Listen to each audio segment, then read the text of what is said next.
चलिए, मेरे प्यारे बच्चों, अब हम लोग पूरा end to end detail revision हम लोग करने वाले हैं।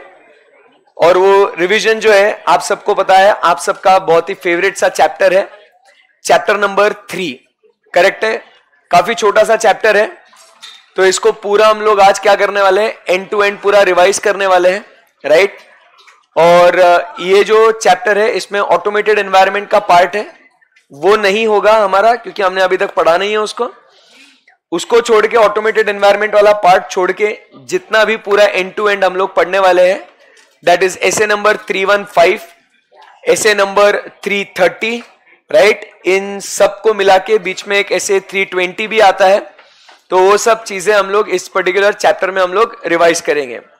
तो सबने एकदम अच्छे से ध्यान देना है, समझना है। इस चैप्टर का रिवीजन जो है ये थोड़ा बहुत कॉन्सेप्चुअल ओरिएंटेड हम लोग रिवीजन करेंगे, क्योंकि सिर्फ उसको जो चीजें लिखी हुई है उसको हम लोग सिर्फ अगर रीड करेंगे, रिपीट करेंगे तो कोई मजा नहीं आएगा।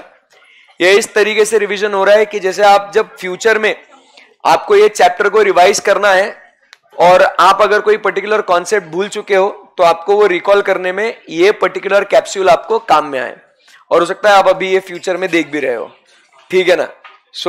इस तरीके से ये हम लोग कॉन्सेप्चुअल रिवीजन करेंगे इसका, ताकि आपको रिटेन तो हो ही जाए, प्लस आपको कॉन्सेप्चुअल का भी अगर कोई प्रॉब्लम आ जाता है तो ये आपको हेल्प करे, right. Okay, so let's start. First हम लोग बात कर रहे हैं, पहला जो कॉन्सेप्ट है वो बात हो रही है about what, audit risk. Audit risk की जब हम लोग बात करते हैं तो हम लोग क्या कहते हैं, ऑडिट रिस्क मतलब क्या होता है, it is the risk that auditor जो है वो क्या कर देगा, he will express an inappropriate opinion when financial statements are materially misstated। इसका मतलब क्या होता है कि हम लोग जो है वो गलत ओपिनियन दे देंगे जब financial statements are materially misstated. हम हमेशा एम करते हैं कि अपना ओपिनियन जो है वो अप्रोप्रिएट रहे in this circumstances, but there are chances that we may give what an inappropriate opinion, but specifically आपने फोकस करना है when financial statements are what, materially misstated. अब सवाल आता है कि जब ये ऑडिट रिस्क की हम लोग बात कर रहे हैं तो ये ऑडिट रिस्क कौन से दो कंपोनेंट्स के वजह से आती है। तो एक हम लोग बात कर रहे हैं about risk of material misstatement and दूसरा डिटेक्शन रिस्क। करेक्ट है एकदम, या। अब चर्चा करते हैं sir what is risk of material misstatement, किसे कहते हैं रिस्क ऑफ मटेरियल मिसस्टेटमेंट। तो जब रिस्क ऑफ मटेरियल मिसस्टेटमेंट की बात करती है तो हम लोग कहते हैं कि there is a possibility, there is a probability that financial statements will be materially misstated prior to audit. मतलब ऑडिट के पहले ही फाइनेंशियल स्टेटमेंट्स में गलतियां होंगी, हम उसके लिए जिम्मेदार नहीं है, उसको बोलेंगे risk of material misstatements. Correct है एकदम, यस। और अब इसके बाद हम लोग चर्चा करते हैं कि व्हाट इज मिसस्टेटमेंट, किसे कहेंगे मिसस्टेटमेंट। सो मिसस्टेटमेंट का मतलब क्या होता है कि जो आपने रिकॉर्ड करना चाहिए था, बोलते हैं उसको,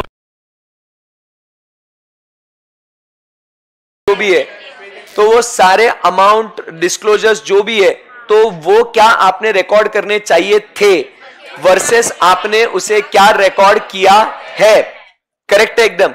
सो जो आपने रिकॉर्ड किया है और जो आपने रिकॉर्ड करना चाहिए था, उन दोनों में अगर डिफरेंस आता है तो उसे अपन कहते हैं एज व्हाट, मिसस्टेटमेंट। क्लियर है एकदम, यस सर। अब जब हम लोग बात करते हैं ये मिसस्टेटमेंट की, तो इसके कुछ एग्जांपल्स अपने को दिए हुए हैं। जैसे सिंपल बातें हुई है, आपने एक तो ओमिट कर दिया है, कैपिटल को रेवेन्यू आपने बुक कर दिया है, आपने ओवरस्टेट या अंडरस्टेट कर दिया है, बराबर है, आपने अकाउंटिंग एस्टिमेट्स इनअप्रोप्रिएट लगा दिए हैं। So these are all the examples of what misstatement, क्या होना चाहिए था वर्सेस आपने क्या रिकॉर्ड किया है। तो क्या यहां तक आपको कॉन्फिडेंस है? Let's go ahead. अब हम लोग बात करते हैं अबाउट व्हाट, एसे नंबर 315 कहता है कि the risk of material misstatement, जो हम लोग बोल रहे हैं ना कि it is materially misstated prior to audit, ये जो रिस्क है ऑडिटर असेस करता है एट 2 लेवल्स।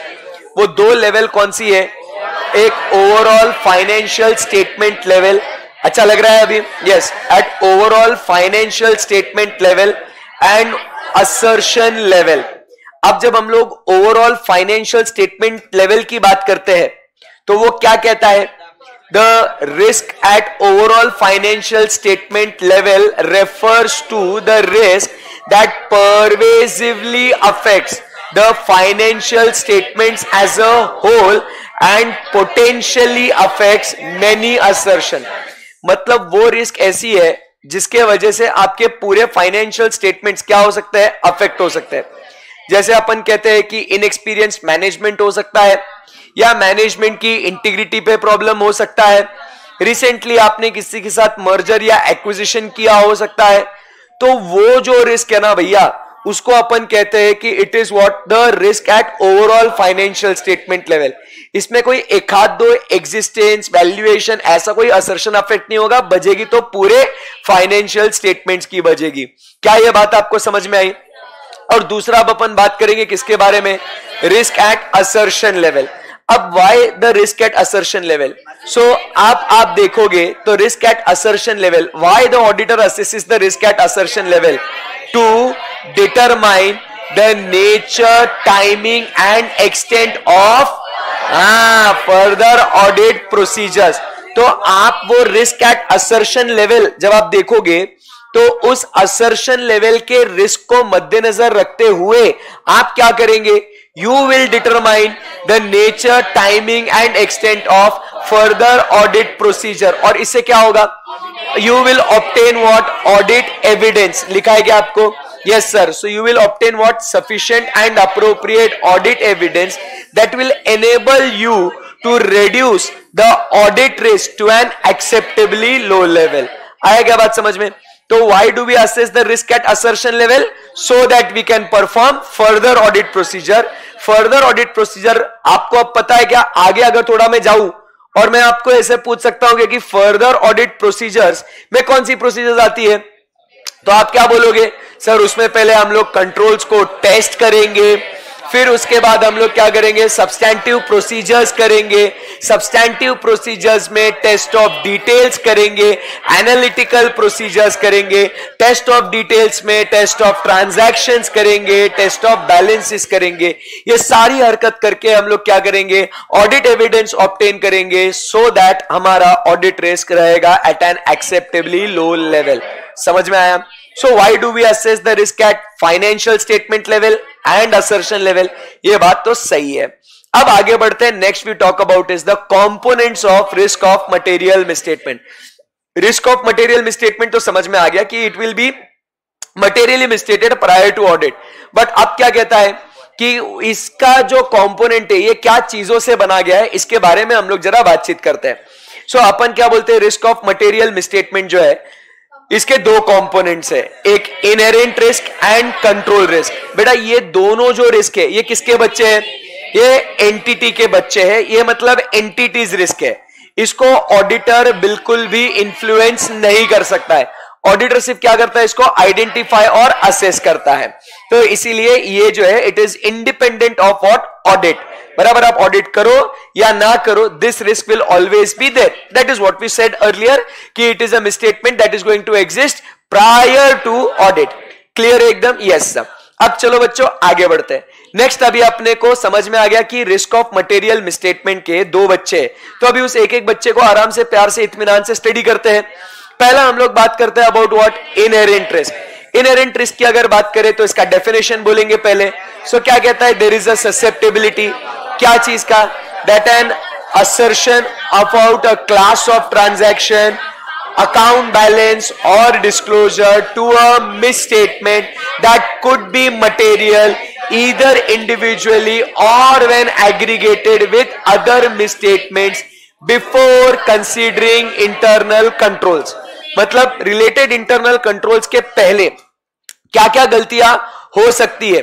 देखो हम ये नहीं कह रहे हैं, आज आपको समझ में आएगा, हम ये नहीं कह रहे कि उसमें गलतियां होगी, बट हम बोल रहे हैं कि क्या गलतियां हो सकती है अगर कंट्रोल्स नहीं है. तो समझा क्या बात को? उसको हम लोग कहते हैं एज व्हाट, इनहेरेंट रिस्क. क्या ये फर्स्ट पॉइंट समझ में आया?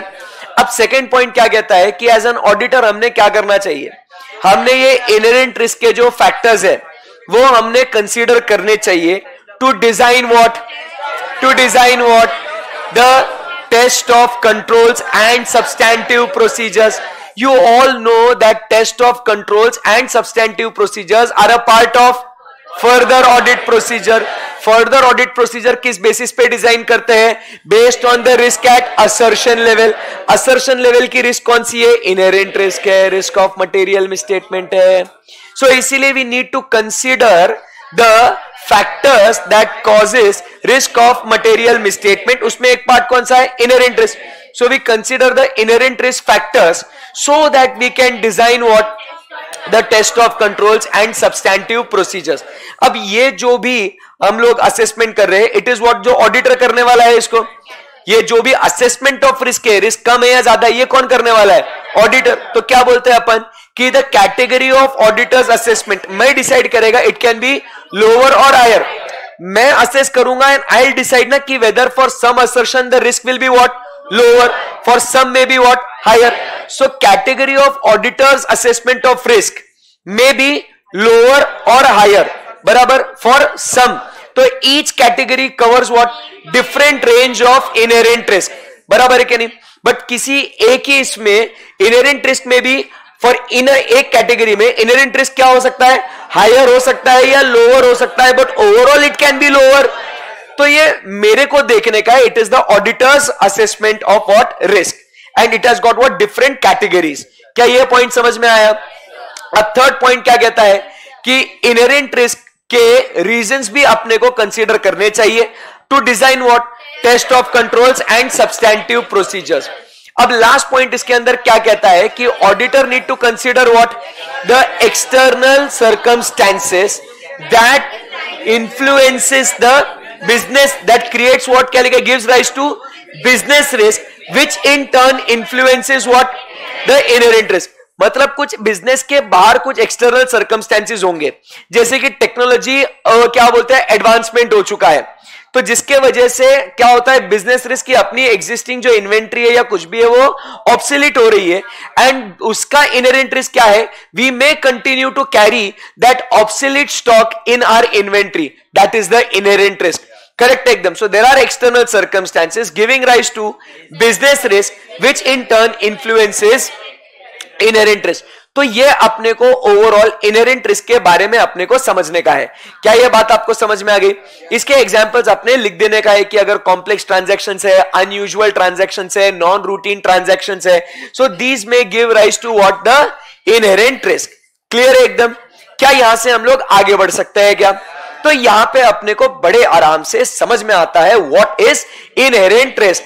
अब दोस्तों चलते हैं नेक्स्ट पॉइंट पे.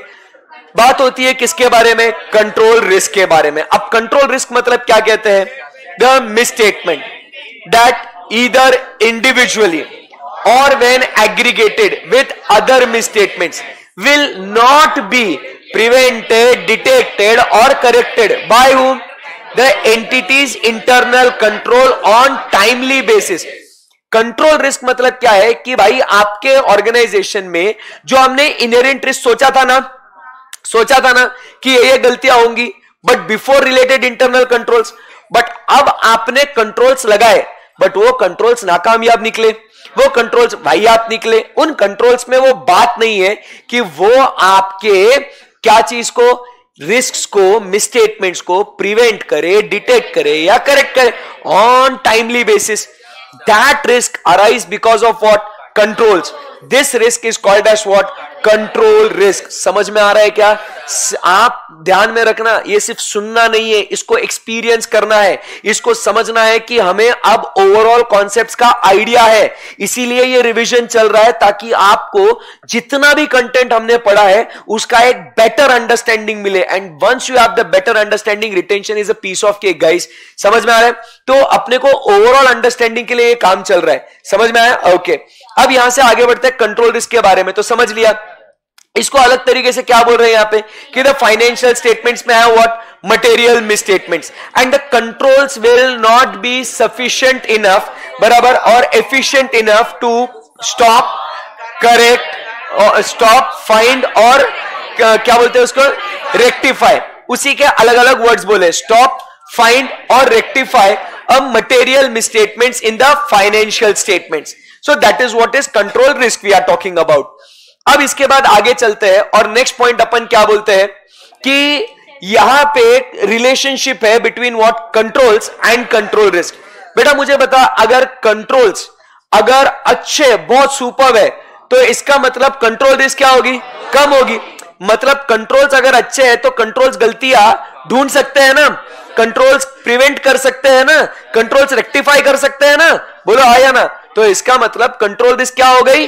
कम हो गई। क्या ये बात आपको समझ में आ गई? Yes sir. अब फिर अपने को सिंपल जो बुक के अंदर मॉड्यूल के अंदर एग्जांपल्स दिए है, वो क्या बोला है कि जैसे आपने फायर एक्सटिंग्विशर आपने लेके आए, वो फायर एक्सटिंग्विशर आपने रिफिल नहीं किया या तो वो एक्सपायर हो चुका है।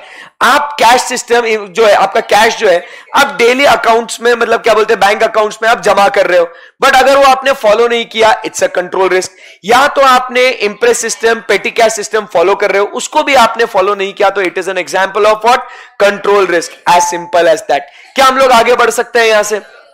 माय डियर फ्रेंड्स, देखो ये अपना क्या खत्म हो चुका है? कंट्रोल रिस्क खत्म हो चुका है। अब चलते हैं रिस्क ऑफ मटेरियल मिसस्टेटमेंट के दो कंपोनेंट्स डिस्कस करने के बाद we are now moving on to the detection risk.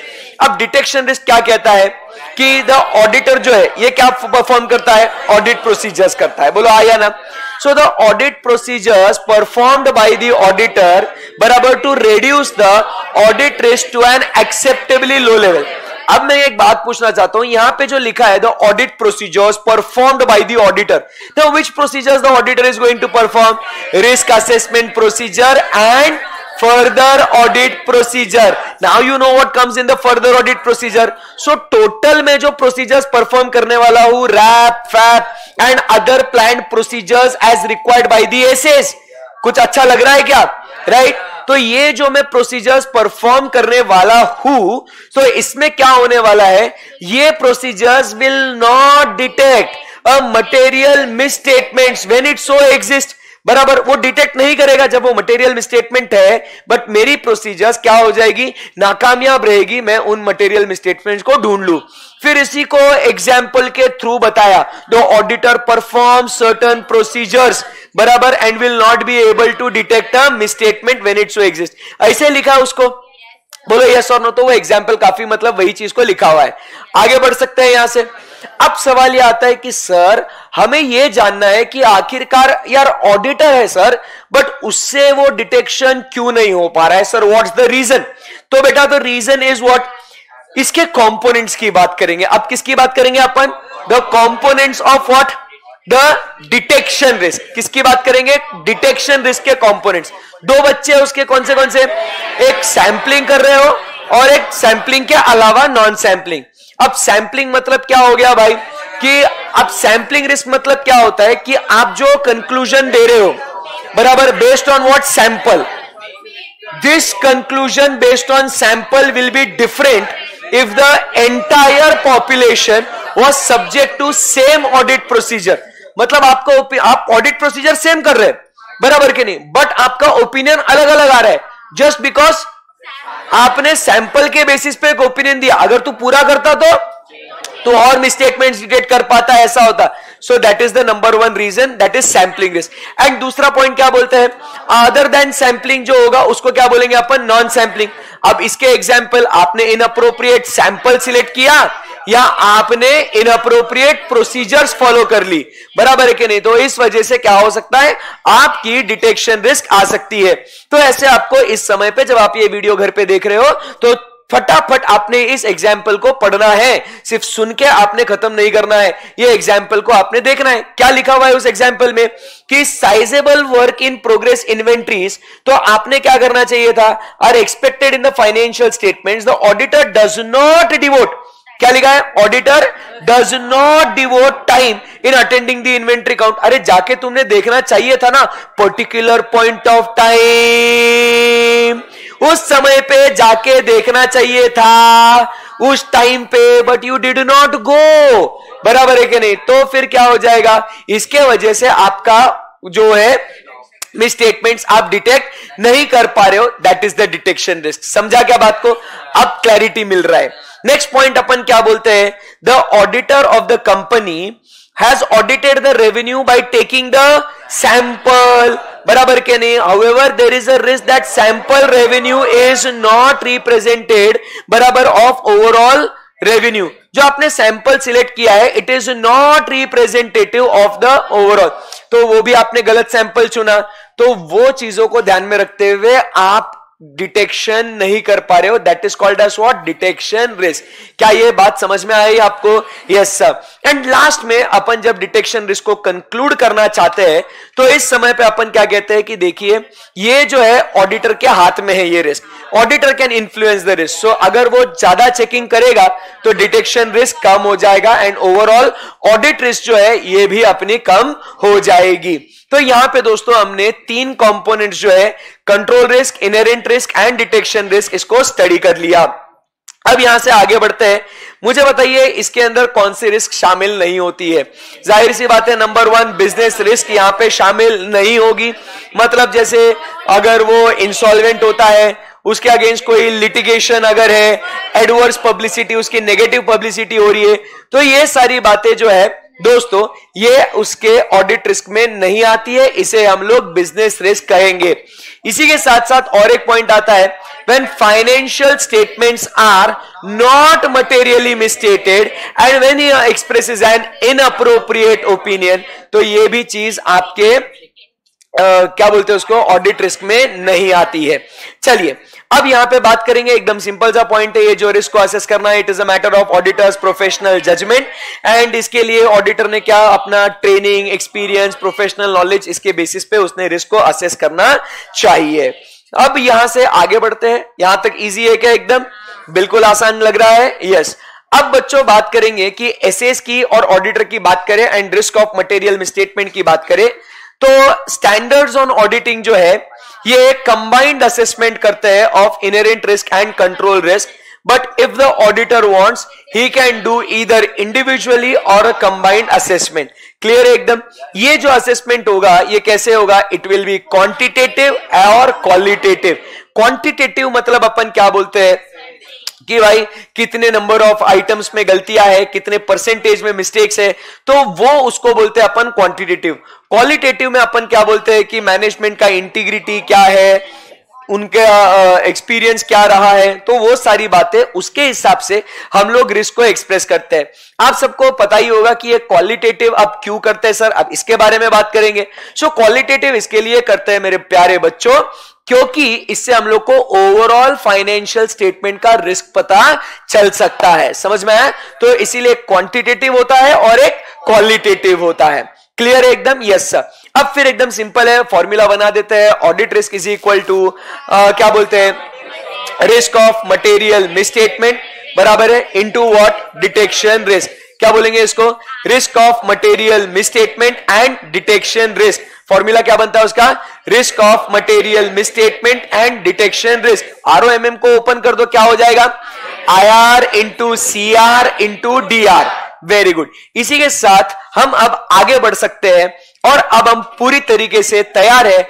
IR, CR, DR ये पूरा सब समझने के बाद now we can study your favourite SA number 315। नाम बोलो क्या है उसका? Identifying and assessing the risk of material misstatement through understanding the entity, its environment, through understanding the through including what, its internal control. तो इसका objective क्या है बेटा ऐसे 315 का? Identifying and assessing the risk of at whether due to error or fraud at financial statement level or assertion level through understanding the entity, its environment including internal control। सही है एकदम? Yes sir. अब ये काम हम लोग क्यों करते हैं? तो क्या लिखा है? For designing and implementing the responses to the assessed risk of material misstatement। लिखा है अपन ने उधर ऐसे नंबर 330 क्योंकि 315 में जो रिस्क हम लोग असेस करेंगे वो हम लोग 330 में उसको लेके अपन क्या करेंगे? रिस्पॉन्ड करेंगे। अब ऑडिटर का यहाँ पे ऑब्जेक्टिव क्या है? चलिए बताइए दोस्तों। The objective of auditor is to identify and assess the risk of material misstatement whether due to fraud और error at financial statement level and assertion level. तो ये आइडेंटिफाई क्या करेगा? आइडेंटिफाई क्या करेगा? बोलो। द रिस्क बराबर के नहीं? सो क्या लिखा है यहाँ पे? First, this he will do बो so by identifying the risk through understanding the entity, its environment including internal controls. अब जो आपने रिस्क आइडेंटिफाई करी, assess the risk whether it relates more pervasively to the financial statements as a whole and potentially affects many assertion। पहले check करो जो risk आपको मिल रही है वो पूरे फाइनेंशियल स्टेटमेंट लेवल पे है या असर्शन लेवल पे। तो पहला फाइनेंशियल स्टेटमेंट का, फिर आपने एक एक रिस्क को रिलेट करना है with what can go wrong at the assertion level, क्योंकि ये जब रिलेट करेंगे तो आपको फर्दर ऑडिट प्रोसीजर बनाने में काम में आएगा, बराबर। सो आप रिलेट करो उसे व्हाट कैन गो रॉन्ग के साथ, बराबर है। फिर नेक्स्ट क्या होगा, relate the identified risk to what can go wrong के बाद consider the likelihood of the misstatement, बराबर, द पोटेंशियल मिसस्टेटमेंट्स कितनी बार हो सकती है, and the magnitude of it resulting into a material misstatement, कि वो गलती हो सकती है, वो कितनी बार हो सकती है, और उसका मैग्नीट्यूड को ध्यान में रखते हुए whether it considers at what the material misstatement. तो ये आपको ध्यान में रखना है एसे नंबर 315 में। क्लियर एकदम। तो पहले आइडेंटिफाई करेंगे अंडरस्टैंडिंग करके, फिर उसको असेस करेंगे weather it is at a financial statement level, फिर रिलेट करेंगे उसको व्हाट कैन गो रॉन्ग पे, और फिर देखना है कि वो मिसस्टेटमेंट कितनी बार हो सकती है, possibility of multiple misstatements, and weather it is what material misstatements. क्या हम लोग अब यहां से आगे बढ़ सकते हैं? Yes sir. नेक्स्ट पॉइंट हम लोग बात करेंगे अब लास्ट टॉपिक इस पर्टिकुलर फर्स्ट 315 में यूनिट 1 का, वो क्या कहेंगे, risk assessment procedure. Risk assessment procedure आपको डेफिनेशन पता है, identifying assessing the risk of material misstatement whether due to error और fraud at financial statement level और assertion level through understanding the entity, its environment including its internal. तो what is included इसके अंदर, तो कौन सी बातें आती है, अब हम लोग बात करेंगे। उसके अंदर आता है इंक्वायरी आता है, फिर उसके बाद हम लोग ऑब्जर्वेशन एंड इंस्पेक्शन आता है, and analytical procedure. Analytical procedure as a risk assessment procedure, क्योंकि सब्सटैंटिव प्रोसीजर में भी हम लोग एनालिटिकल प्रोसीजर करते हैं, बट वो उधर एविडेंस ऑब्टेन करने के लिए, इधर रिस्क को पता करने के लिए। दोनों में अंतर है, एग्जाम में ध्यान से पढ़ना है। आगे बढ़ सकते हैं यहां से। इंक्वायरी करने की बात करते हैं, तो इंक्वायरी किनसे पहले तो इंक्वायरी क्या होता है, obtaining information from the management and those responsible for preparation of financial statements। क्या हम लोग एक बेटर पर्सपेक्टिव पाने के लिए क्या हम लोग inquiry others with in the entity भी कर सकते हैं क्या? Yes sir. तो वो कौन से लोग हैं? एक इंटरनल ऑडिट पर्सनल। अब उनसे इंक्वायरी क्यों करेंगे कि वो जो इंटरनल ऑडिटर्स है, बराबर, वो internal controls whether it is designed and implemented. अब आपको समझेगा design and effectiveness of entities, internal control and management has सैटिस्फैक्टरीली responded. अब आप समझने की कोशिश करो, हम लोग को टेस्ट ऑफ कंट्रोल्स करना पड़ता है कि नहीं, बराबर है कि नहीं? हम लोग को टेस्ट ऑफ कंट्रोल्स करना पड़ता है। टेस्ट ऑफ कंट्रोल्स में अपन क्या देखते हैं? उसका डिजाइन एंड ऑपरेटिंग इफेक्टिवनेस। अरे बोलो भैया, हम लोग को टेस्ट ऑफ कंट्रोल्स करना पड़ता है, ऐसे नंबर 330 में करना पड़ता है कि नहीं करना पड़ता? उसमें क्या देखते हैं हम लोग? डिजाइन, कि कंट्रोल का कैपेबिलिटी है क्या to prevent, detect, correct a misstatement, बराबर, whether the control is in use, whether the control exist and entity is using it, है कि नहीं? अब ये काम ऑलरेडी उस ऑर्गेनाइजेशन के अंदर एक इंटरनल ऑडिट पर्सनल जो already design and operating effectiveness check कर रहा है, तो मैंने सिंपली क्या करना है, जाके ए भाई देख, तू भी वही काम करने वाला है जो मेरे को करने का है, तू ऑलरेडी कर चुका है, तो सुनना है, काम करते तेरे को ही पूछ लेता हूं, बात खत्म करते हैं। समझ में आया आपको? That is why I will inquire the internal audit personnel, and therefore a statutory auditor can not be internal auditor, because as a statutory auditor we have to check what internal and effective internal audit department is operating. तो मैं अपना काम, अपना review कैसे कर सकता हूं? All this things come together. आया बात समझ में? सो फर्स्ट पॉइंट, हम लोग इंक्वायरी किनसे करेंगे? Internal audit personal.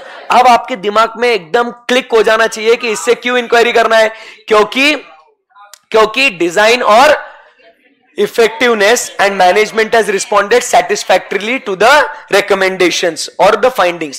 Next point अपन बात करते हैं about what I say next वाला क्या?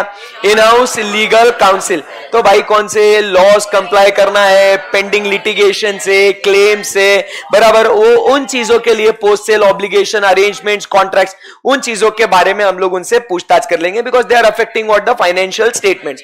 नेक्स्ट अपन बात करेंगे इसके बारे में, आईटी इंफॉर्मेशन सिस्टम पर्सनल। अब आपको यह भी पता है कि इंफॉर्मेशन सिस्टम्स के अंदर ये पूरा अंडरस्टैंडिंग तभी रेलेवेंट है when some type of automation should be there, क्योंकि उसी के बेसिस पे वो कंसिस्टेंटली चलेगा। और उसके बाद अपन ने उसका अंडरस्टैंडिंग ले लिया, तो उसके बाद सिर्फ अपने को क्या देखना है कि उसमें चेंज किया है तो ऑथराइज्ड हुआ या नहीं हुआ, सिर्फ अपने को प्रोग्राम चेंज कंट्रोल्स देखना है। अब इधर पढ़ेंगे वो क्या कहता है, it may provide information system changes system और कंट्रोल फेलियर्स, की चेंज हुआ या वो सिस्टम फेल हुआ क्या, ये IT guy will tell us, बराबर, क्योंकि अपने को वही इंफॉर्मेशन चाहिए जो हम लोग आगे पढ़ने वाले। अभी थोड़ा क्लैरिटी आ रहा है क्या इन टॉपिक पे, बोलो आया ना, यस यही तो बात है ना दोस्तों, समझ में आया आपको, परफेक्ट है। तो कौन सी तीन चीजें, तीन लोग हो गए, एक तो इंटरनल ऑडिट पर्सनल, फिर in house legal council and information system personal. क्या हम लोग अब आगे बढ़ सकते हैं? अब अपना मार्केटिंग वाला व्यक्ति, उसको सेल्स ट्रेंड क्या है, बराबर, स्ट्रैटेजीज क्या है, तो इससे ट्रेंड्स वगैरह वो सब पता चलेगा। नेक्स्ट अपना कौन है, risk management function. Risk management function वालों का काम क्या होता है, बराबर, कि वो अलग अलग एरियाज की रिस्क है वो उसको आइडेंटिफाई करते हैं, उसको मैनेज करने की कोशिश करते हैं। सो अपन क्या कहते हैं कि there are different operational and regulatory risk affecting the financial reporting. And last में अब अपना कौन बचा, employees which are engaged in complex और अनयूजुअल ट्रांजैक्शन। तो उनसे बस अपने को इंक्वायरी करना है कि जो आपने अकाउंटिंग पॉलिसी सिलेक्ट करी वो अप्रोप्रिएट है या नहीं, बात खत्म हो गई। तो ये इंक्वायरी की बात हो गई। अब यहां से आगे चलते हैं, नेक्स्ट अपन बात करेंगे about what, analytical procedures. So when we talk about analytical procedure, we all know it is a study of what, plausible relationship, बराबर, evaluation of financial information through analysis of plausible relationship between financial and non-financial, and it also encompasses the investigation of identified inconsistencies or the fluctuations that differ significantly। ऐसा वो हम लोग आगे पढ़ेंगे, इधर वही लिखा हुआ है उसके अंदर, बराबर। अब वो इससे क्या हो सकता है, जब ये एनालिसिस करेंगे तो क्या होगा, एक तो ऐसी बातें पता चलेगी जिसके बारे में हम पहले अनजान थे।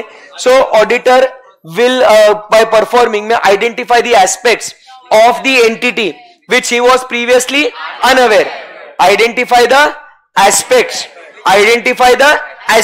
of the entity which he was previously unaware. This will also help him to identify what, unusual transactions or fluctuations, clear एकदम, in the amount, ratios or trends, बराबर है। This provides with auditor a broad initial indication about the risk, बराबर है कि नहीं। तो ये आपको फायदा होगा at a high level totality में। बट अपन सिर्फ एनालिटिकल प्रोसीजर करके काम हो सकता है क्या? नहीं। मैंने आपको थोड़ी देर पहले आपको समझाया था, अपन क्या बोलते हैं, एनालिटिकल प्रोसीजर्स जो है it is not going to provide you with the evidence, but analytical procedures will help you to look where to find the evidence, बराबर के नहीं। सो इसीलिए सिर्फ एनालिटिकल प्रोसीजर करेंगे तो मतलब नहीं होगा। लास्ट पॉइंट क्या लिखा हुआ है, द एनालिटिकल प्रोसीजर्स में क्या कहता है, consideration of other information gathered through other procedures should also be considered when using analytical procedures. आया बात समझ में? अब inquiry and observation and inspection क्या होता है, इट जस्ट कंफर्म्स और supports the responses from the inquiries. Clear एकदम? Yes sir. इसी के साथ माय डियर फ्रेंड्स, हम लोग जो है एक फर्स्ट इजीली कितने 8 पेजेस का जो फर्स्ट टॉपिक है ये अपना खत्म हो जाता है। क्या इस पे आपको क्लैरिटी, कॉन्फिडेंस है क्या? बोलो आया ना। अब यहां से आगे बढ़ते, नेक्स्ट अपन चर्चा करेंगे about what, a very simple unit, that is what is materiality. क्या बोलते हैं बच्चों, क्या कर सकते हैं अपन? बोलो, कॉन्फिडेंस आ रहा है क्या? चलो, वेरी गुड। अब यहां से आगे बढ़ते हैं दोस्तों। अब चर्चा हो रही है किसके बारे में? मटेरियलिटी की बात करेंगे। सो हम लोग जब मटेरियलिटी की बात करते हैं, ऐसे नंबर कौन सा आता है? ऐसे नंबर 320। सो मटेरियलिटी को डिफाइन करेंगे।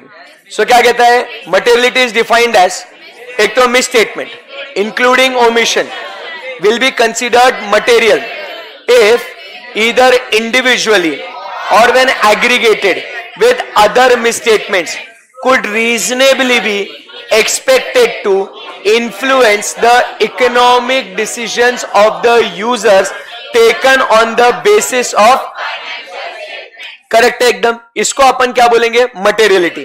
क्लियर एकदम, आगे बढ़ सकते हैं क्या अपन? Yes sir. अब जब मटेरियलिटी की बात करते हैं तो अब यहां पे हम लोग जब बात करेंगे कि वो कहता है materiality is not always a matter of relative size, मतलब ऐसा जरूरी नहीं है कि छोटा सा मिसस्टेटमेंट है तो वो इमटेरियल है और बड़ा मिसस्टेटमेंट है तो मटेरियल है। कभी कभी छोटा पैकेट बड़ा धमाका भी हो सकता है। अगर आपको फ्रॉड मिल जाता है, a small flaw or loop in the internal control, loophole in the internal control may be considered as material, correct एकदम। सो इसीलिए हम लोग कहते हैं materiality is not always a matter of relative size, correct एकदम। या अब यहां पे बात करेंगे ये मटेरियलिटी कहां कहां अप्लाई होता है, कैसे, और उसका पूरा जो है डिस्कशन करना है अपने को। सो मटेरियलिटी कहां यूज होगा? Number 1, planning and performing the audit of financial statements, number 1। Number 2, perform किया, अब क्या कर रहे हैं? Evaluating the identified misstatements on financial statements and uncorrected misstatements if any, उसको इवेल्युएट करने में काम में आएगा। एंड आखिरी में अब जब इवेल्युएशन कर लिया तो अब अपन बात करेंगे about what, forming an opinion on the finance in the audit report. तो ये यहां पे मटेरियलिटी काम में आएगा 3 जगहों पे, planning and performing, evaluating the misstatements and forming an opinion. अब यहां पे यूजुअली क्या होता है, फाइनेंशियल रिपोर्टिंग फ्रेमवर्क जो है ये क्या करता है? फाइनेंशियल रिपोर्टिंग फ्रेमवर्क ये मटेरियलिटी के बारे में एक फ्रेम ऑफ रेफरेंस प्रोवाइड करता है, और वो जनरली मतलब और सारे फाइनेंशियल रिपोर्टिंग फ्रेमवर्क्स को देखते हुए जनरली क्या बोलता है? नंबर 1, वही बात लिखी है जो डेफिनेशन है मटेरियलिटी का, उसमें क्या लिखा हुआ है? Misstatement including omission will be considered material if they individually or aggregate with other misstatement could reasonably be expected to influence the economic decisions of the users taken on the basis of, very good। अब ये frame of reference provide करता है, but इसमें क्या कहता है? Materiality जो judgement हम लोग लेते हैं मटेरियलिटी का, it is in the light of what surrounding circumstances and the nature और साइज ऑफ द मिसस्टेटमेंट और a combination of the both. उस सिचुएशन को ध्यान में रखते हैं, ऐसा नहीं होता है कि एक बार अपन ने बोल दिया हो गया, ऐसा समझा क्या बात को? सो it is based on what, the light of surrounding circumstances, nature और size और combination of both, करेक्ट एकदम, यस। अब जब ये मटेरियलिटी के बारे में बात करते हैं तो अपन क्या कहते हैं कि the judgments of materiality is based on the consideration of common financial information needs of the users because the specific information needs may vary, therefore it need not be considered। इसीलिए इसको कंसीडर करना नहीं, अपन ने किसको focus करने का? जितने भी कॉमन फाइनेंशियल नीड्स है ना उसको फोकस करने का। अलग अलग इन्वेस्टर का अलग अलग नीड हो सकता है, कॉन्ट्रैक्टर्स का अलग नीड हो सकता है, क्रेडिटर का अलग नीड हो सकता है, बैंकर का अलग नीड हो सकता है। मैं इन सबका रिक्वायरमेंट इंडिविजुअली पूरा करने आया नहीं हूं, मैं फोकस करेगा फिर चाहे वो कॉन्ट्रैक्टर हो, इन्वेस्टर हो, क्रेडिटर हो, बैंकर हो, गवर्नमेंट हो, सबका कॉमन नीड क्या होता है वो चीज के ऊपर मैं अपना ओपिनियन देगा और उसके हिसाब से मटेरियलिटी सेट करेगा। समझ में आएगा आपको? Yes sir. इसके बाद हम लोग आगे बढ़ते हैं। अगर ये आपके फाइनेंशियल रिपोर्टिंग फ्रेमवर्क के अंदर बराबर या ऐसा कुछ मटेरियलिटी का गाइडेंस प्रोवाइडेड नहीं होगा तो हम लोग क्या करेंगे? तो हम लोग वही about frame of reference use करेंगे। क्लियर एकदम? यस। अब बात करते हैं materiality in planning and performing the audit. So you can see क्यों यूज करेंगे? Determining nature, timing and extent of risk assessment procedure, फिर identifying and assessing the risk of material misstatements and nature, timing and extent of further audit procedures. Correct एकदम, very simple. अब यहां पे next point क्या कहता है? amount below materiality, will it always be considered immaterial? Answer is no. The amount below materiality will not always be considered immaterial because again it is based on what the circumstances, nature और size, उसके हिसाब से अपने को evaluate करना है। Clear एकदम? Yes। इसके अंदर second point क्या कहता है? ध्यान से सुनना। Although it is not practicable, ठीक है, हाँ वो छोड़ो कोई बात नहीं, आवाज आनी चाहिए वो इंपॉर्टेंट है। सो अपन क्या कहते हैं, आप जो ऑडिट प्रोसीजर्स आप परफॉर्म करेंगे, guys in the live streaming आवाज आ रही है क्या मेरी? हाँ, ऑल्दो वो क्या कहता है, ये लाइन बहुत इंपॉर्टेंट है, although it is not practicable to design audit procedure to detect misstatements that could be material.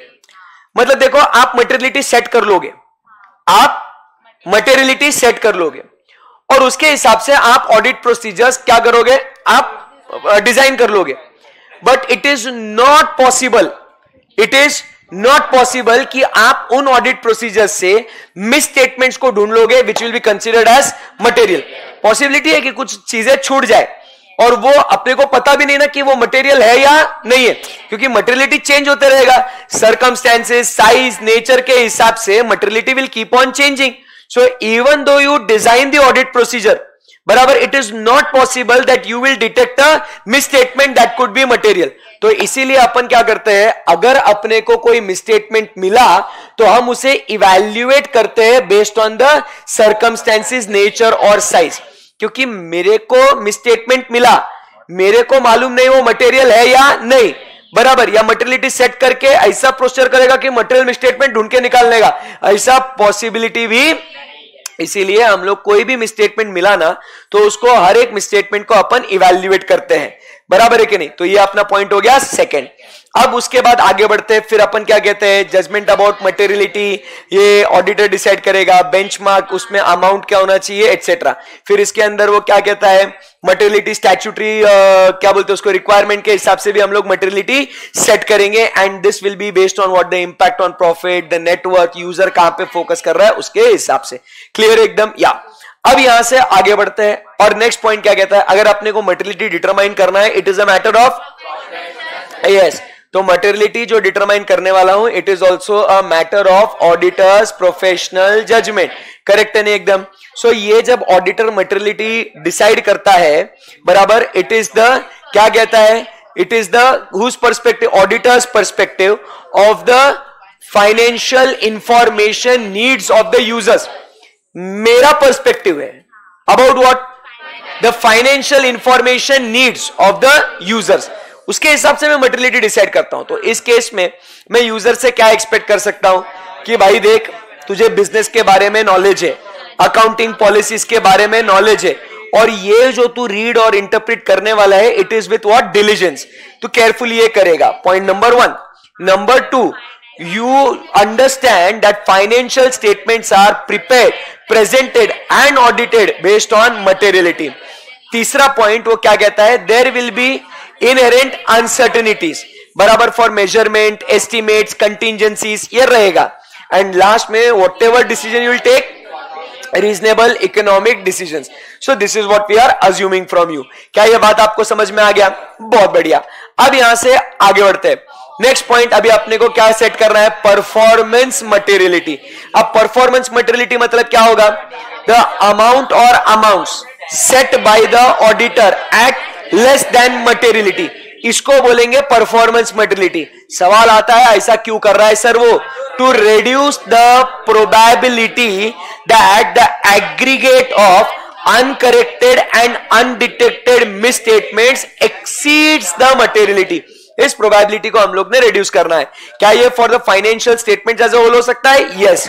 Can it be for a class of transaction, account balance and disclosure? Yes. Clear है एकदम? या आगे बढ़ते हैं, next point अपन बात करेंगे, performance materiality हमने सेट कर लिया, हम लोग अब डिटरमाइन कर रहे हैं materiality in the planning for audit. It can be for financial statements as a whole और it can be for class of transaction, account balance और डिस्क्लोजर। अब अगर हम लोग को मटेरियलिटी सेट करना है for the financial statements as a whole, तो तीन बातें बैक टू बैक चिपक चिपक के पढ़ना है फटाफट। वो क्या होगा, number 1 benchmark, then financial data for the chosen benchmark and applying the percentage. तो बेंचमार्क सिलेक्ट करने के लिए कौन सी बातें देखनी है अपने को, number 1 it should be the element of financial statements, the attention of the users, बराबर, फिर उसमें the life nature of the entity, the life cycle, ownership, governance, बराबर, फिर और क्या, वो तो लास्ट पॉइंट है। इसमें क्या होता है, द इकोनॉमिक एनवायरमेंट, ये सब बातें, the way it is structured, way it is finance, ये सारी बातें हम लोग देखेंगे। एंड फिर जो भी बेंचमार्क आपने सिलेक्ट किया है, अपने को देखना है वो बेंचमार्क का रिलेटिव वोलेटिलिटी। अगर वो बेंचमार्क बहुत ज्यादा वोलेटाइल है तो we have to change the benchmark. बोलो हाँ या ना? Yes sir. अब अपने को बेंचमार्क मिल चुका है, तो अब उस बेंचमार्क में क्या ऐड करना है अपने को? Financial data. तो जब हम लोग फाइनेंशियल डेटा ऐड करते हैं उसके अंदर, तो हम लोग को क्या करना है? तो वो डेटा कहां से आ गया? Prior period, period to date, budgeted और एंटिसिपेटेड, एंड लास्ट पॉइंट अपन क्या कहना है? उसको एडजस्ट करना है। अब परसेंटेज लगाना है, it is a matter of auditor's professional judgement, but उसका एक गाइडेंस दिया है। अगर आप प्रॉफिट बिफोर टैक्स ले रहे हो तो percentage is on a higher side as compare to the total revenue. Clear एकदम? Yes sir. अब ये बातें होने के बाद क्या हम लोग बच्चों जो ये मटेरियलिटी सेट कर रहे हैं, तो क्या हम लोग मटेरियलिटी क्या ये account balance, class of transaction और डिस्क्लोजर के लिए भी कर सकते हैं क्या? तो वो कहां कौन सा गाइडलाइंस है? तो एक तो आप देखोगे लॉ, रेगुलेशन और एप्लीकेबल फाइनेंशियल रिपोर्टिंग फ्रेमवर्क, या जो क्या कहते हैं स्पेसिफिक रिपोर्टिंग रिक्वायरमेंट, बराबर के नहीं, डिपेंडिंग अपॉन द इंडस्ट्री। जैसे रिसर्च एंड डेवलपमेंट का खर्चा दिखाना पड़ता है फार्मास्यूटिकल कंपनीज के लिए। एंड लास्ट पॉइंट हम लोग क्या, सेकंड लास्ट पॉइंट कहां की डिस्क्लोजर्स हो गया। लास्ट पॉइंट क्या कहते हैं? Attention on a particular aspect, correct एकदम, of the newly acquired business. अब नेक्स्ट अपन बात करते हैं, समझ में आ रहा ना जो हो रहा है ये? बोलो आया ना यार? अब उसके बाद नेक्स्ट पॉइंट अपन बात कर रहे हैं, क्या इसमें रिवीजन हो सकता है क्या? चेंजेस कर सकता है क्या मटेरियलिटी में? तो वो तीन बातें अगर चेंज हो गई तो क्या कहता है? वक्त, हालात और जज्बात। बोलो कौन सी बातें? वक्त, हालात और जज्बात। वक्त मतलब क्या हो गया? नया इंफॉर्मेशन आ गया। हालात मतलब सरकमस्टेंसेस बदल गए। जज्बात मतलब नया अंडरस्टैंडिंग आया। तो क्या हम लोग मटेरियलिटी चेंज करेंगे? इसी के साथ साथ और एक पॉइंट कहता है मटेरियलिटी चेंज करने के लिए जो इंफॉर्मेशन अपने पास अवेलेबल थी जब हमने मटेरियलिटी सेट करा था, तो वो इंफॉर्मेशन अगर सिग्निफिकेंटली डिफर करती है from the actual financial results, तो then we need to revise what? Materiality. तो जिस financial information, the based on the financial information where materiality was decided और set differs significantly from the actual financial results, then materiality needs to be revised. And फिर अगर materiality आप revise कर रहे हो तो auditor needs to consider whether performance materiality needs to be revised and the assessed risk of material misstatement and further audit procedures. Clear एकदम? Yes. अब अगर आपने performance क्या बोलते हैं उसको, materiality को revise कर दिया, अब लास्ट पॉइंट क्या कहता है? इन सबका क्या करना है अपने को? डॉक्यूमेंटेशन करना है। डॉक्यूमेंटेशन करना है तो क्या क्या डॉक्यूमेंटेशन करना है? मटेरियलिटी, परफॉर्मेंस मटेरियलिटी, फिर changes in materiality and revision in materiality. Clear है एकदम? Yes sir. Materiality, performance materiality for class of transaction, performance and any revision. अभी एकदम बेसिक पॉइंट आ गया अपना। मटेरियलिटी एंड ऑडिट रिस्क, इनका रिलेशनशिप क्या है? शुरुआत कहां से करेंगे? पहले बोलो मटेरियलिटी कहां apply, materiality and audit risk बोला है ना, तो मटेरियलिटी कहां अप्लाई होता है?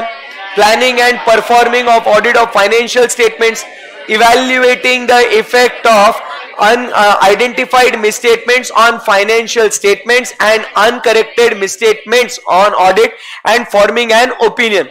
अब forming an opinion मतलब क्या? Objective of auditor is to obtain reasonable assurance that financial statements are free from material misstatements whether due to fraud or error and are prepared in accordance with the applicable financial reporting framework, and to issue क्या बोलते हैं?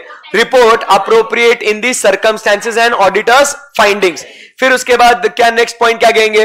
The auditor will obtain what? Sufficient and appropriate audit evidence, बराबर to provide reasonable assurance to reduce audit risk to an acceptably low level. Audit risk is the risk that auditor expresses an inappropriate opinion when financial statements are, और फिर ये कब कब use होगा? तो ये वापस से वही वाला बात आ गया. क्लियर है एकदम? यस. इसी के साथ दोस्तों हमने एक 10-15 मिनट ही लगे इसको पढ़ने के लिए मटेरियलिटी को. क्या इसके ऊपर आपको कॉन्फिडेंस आ रहा है? अभी समझ में आ रहा है आपको? Yes sir. और अब हम लोग बात करेंगे, नेक्स्ट बात करेंगे अबाउट व्हाट. अब इसके अंदर एसे नंबर 315 का नेक्स्ट पार्ट आता है. वो 315 का नेक्स्ट पार्ट क्या कहता है? बोलो. Understanding the entity and its environment. Technically इसके अंदर 5 ब्रॉड पॉइंट्स है. उसके अंदर के पॉइंट्स का एग्जांपल्स दिया गया है, बाकी कुछ भी नहीं इसके अंदर. ये बहुत ही आसान है एकदम। सो क्या क्या 5 पॉइंट कौन से दिए, जरा एक बार बोल देंगे क्या आप लोग? तो फर्स्ट पॉइंट क्या कहता है, बोलो? Relevant industry, regulatory and other external factors including applicable financial reporting framework. Second point अपन कहते हैं nature of the entity in terms of its operations, ownership and governance structure, types of investments, how it is structured and how it is financed. Third point अपन बात करेंगे entities, क्या बोलते हैं? Selection and application of accounting policies and the changes thereto, reasons for changes thereto. Number 4 entities, objectives and strategies, बराबर, and उससे resulting the business risk क्या होंगे वो। एंड लास्ट में entities, measurement and review of financial performance. तो ये 5 बातें उसके अंदर है और उसी के एग्जाम्पल्स दिए। जैसे अगर अपन बात करें कि आपको रेगुलेट कौन कर, रेलेवेंट इंडस्ट्री, तो रेलेवेंट इंडस्ट्री के आपको क्या देखने हैं? कंडीशंस देखना है कि उसके कॉम्पिटिटिव कंडीशन, सप्लायर, कस्टमर, वो देखने का। सेकेंड अपन बात कर रहे हैं रेगुलेट, आपको रेगुलेट कौन कर रहा है? Political laws, regulation, political parties, ऐसा है ना लिखा हुआ है उसके अंदर? Yes sir. सो अपन बात करेंगे including applicable financial reporting framework and legal and political environment. And last point अपन बात करते हैं किसके बारे में? About what? Other external factors, तो interest rate, inflation, economic conditions, ऐसा। फिर ये सारी बातें हो गई, इसमें एग्जांपल्स दिए हैं, इसमें तो कोई थर्ड पॉइंट में कुछ है नहीं। ऑब्जेक्टिव्स एंड स्ट्रेटजीज में वो क्या बोला? बिजनेस रिस्क आएगी, उसके वजह से इनहेरेंट रिस्क कौन सी होगी? जैसे इंडस्ट्री डेवलप हो गई, नया प्रोडक्ट आपने लॉन्च कर दिया, बिजनेस का मॉडल आपने चेंज कर दिया, बराबर, एक्सपांशन हो गया, वो बातें। एंटिटीज फाइनेंशियल परफॉर्मेंस की बात करें तो अपन क्या क्या देखेंगे? Key performance indicator, period on period आपका financial performance analysis, credit rating agency systems, et cetera. ये यही बात है इसके अंदर। तो ये वाला जो पॉइंट है ये खत्म हो चुका है। क्लियर है एकदम? यस। सो इसी के साथ जो है अपना यूनिट नंबर 3 भी खत्म हो चुका है, right? And now we move on to your favourite, your best topic, that is unit number 4, बराबर है कि नहीं? तो ये बात करता है अबाउट व्हाट? Internal controls. अगर आप इसी तरीके से अच्छे से पढ़ेंगे तो मुझे नहीं लगता कि आपको इसमें बहुत टाइम लगेगा, 20-25 मिनट में ये भी खत्म हो जाएगा, क्योंकि सब तो आता है ना अभी। और ये सब अभी अपन क्यों पढ़ रही है? क्योंकि बहुत बढ़िया क्लैरिटी आएगा, बराबर है कि नहीं? Yes sir. आप लोग थक गए क्या? आपके सर तो नहीं थके, आप थके क्या? कंटिन्यूस में पिछले देर से कितनी देर से बोल रहा हूं मैं, है ना? कम on, you can do it. Yes. Overall बताओ मेरे को, क्या ये रिवीजन फायदेमंद रहेगा? ये हेल्पफुल रहेगा ना पूरा चैप्टर एकदम? यस। चलो, सो लेट्स फोकस। बात करेंगे अबाउट व्हाट? ये मतलब आप समझ रहे हो ना, कॉन्सेप्ट हो गया, रिटेंशन, ये बहुत मेहनत है। नहीं तो सिर्फ कॉन्सेप्ट पढ़ा के खत्म हो जाएगा ना, क्लास में हवा हो जाएगी, बस खत्म हो गया। ये रिटेन इतना आपके खुद के दम पे बहुत मुश्किल है, इम्पॉसिबल नहीं है। बट यहां पे अगर आपके टीचर्स का हेल्प मिलता है तो ये आपके लिए बहुत फायदेमंद है। ये करेक्ट है ना? यस। ओके, सो अब बात करेंगे अबाउट व्हाट? चैप्टर नंबर 3 का यूनिट 4। ये अपन ने अपने नोट्स में डिवाइड करा है, करेक्ट है ना? ऐसे मॉड्यूल में नहीं मिलेगा आपको ऐसा, बट आप बुक कंपेयर कर लेना तो सब कुछ कवर है ये, ठीक है? ओके, चलिए, आपका फेवरेट टॉपिक है, खुफिया सूत्रों से पता चला है, ऐसा टॉपिक जैसा मजा नहीं सर। चलो, सो सबसे पहले बात करेंगे about what? Definition of internal control. What is internal control? The process of design, implemented and maintained by whom? Those charged with governance, management and other personnel to provide reasonable assurance. कौन सा 4 बातों का? वो कौन सी है? Care, compliance with applicable laws and regulation, assets are safeguarded, reliability of financial reporting, effectiveness and efficiency of operations. Clear एकदम? Yes sir. अब उसके बाद what is the purpose of internal control? तो क्या कहते हैं? To address the various business risk that threaten the achievement of entities objective. Word जो वहां पे फोकस करना है वो किधर है? To address. कंट्रोल का पर्पस है कि जो रिस्क आपने आइडेंटिफाई करी है उसको एड्रेस करना है, बराबर है कि नहीं? और वो 4 ऑब्जेक्टिव तो वही है, सही है एकदम, ओके। अब दोस्तों आगे बढ़ते हैं और मुझे बताओ ये इंटरनल कंट्रोल जो है यारो ये कैसा अश्योरेंस प्रोवाइड करते हैं यार? मुझे याद नहीं आ रहा कौन सा अश्योरेंस प्रोवाइड करते हैं? Reasonable assurance. यार सवाल तो है कि रीजनेबल अश्योरेंस, बट क्यों प्रोवाइड करते हैं वो? बिकॉज उसके अंदर क्या है? इनहेरेंट लिमिटेशंस है। तो क्या हम लोग इनहेरेंट लिमिटेशंस के बारे में बात कर सकते हैं क्या? बिल्कुल कर सकते हैं ना सर। तो इनहेरेंट लिमिटेशंस की अगर बात करें तो number 1 it will always provide with what? Reasonable assurance, because it has got inherent limitation. So easy. अब सेकेंड पॉइंट अपन बात करेंगे about what? Judgement by management. Judgement by management मतलब क्या है? The nature and extent of the control it chooses to implement and the nature and extent of control it chooses to risk it chooses to assume. मतलब क्या होता है? जो risk तुमने choose करी, बराबर है, उस रिस्क के लिए आपने कंट्रोल लगाया। जिस रिस्क के बारे में आपने सोचा नहीं उस रिस्क के बारे में आपके पास कंट्रोल नहीं। That is the second limitation. अब यहां से हम लोग आगे बढ़ते हैं। थर्ड पॉइंट अपन क्या कहते हैं? Human judgement in decision making can be faulty. Human judgement in decision making can be faulty and the breakdown in these internal controls is because of that human error। तुमने control लगाया, तुमने risk को सोचा, तुमने control को लगाया, but साला जो कंट्रोल लगाया वो एकदम बेकार लगाया आपने, इसके वजह से कंट्रोल काम नहीं करेगा। That is the inherent limitation. Number 4 हम लोग क्या कहते हैं? Lack of understanding of the purpose, बराबर के नहीं? The information generated or produced for the purpose of internal control will not be understood or effectively used by the person responsible। अरे जिस इंफॉर्मेशन के बेसिस पे आपने क्या करना था?